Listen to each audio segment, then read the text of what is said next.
E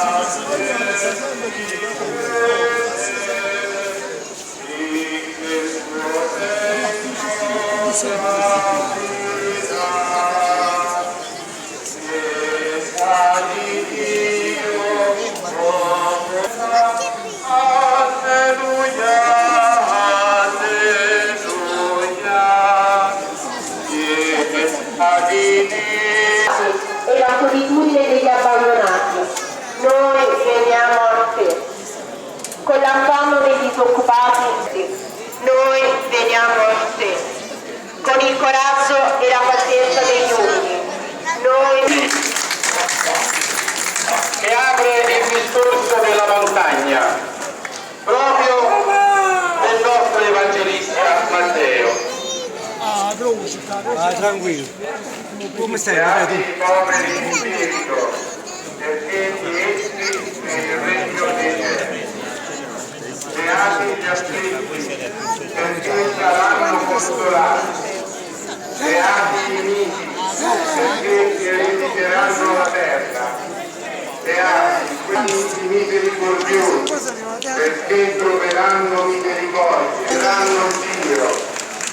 Beati gli operatori di pace, perché saranno chiamati figli di Dio.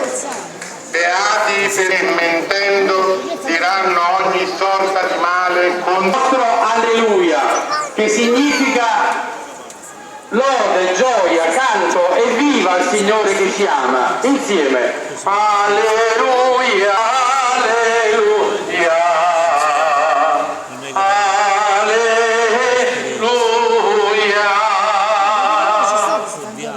È la grande rivoluzione del Vangelo, fratelli e sorelle cari.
Dai, Sama, mi dai tutto quanto, voglio venire a Pugno, altri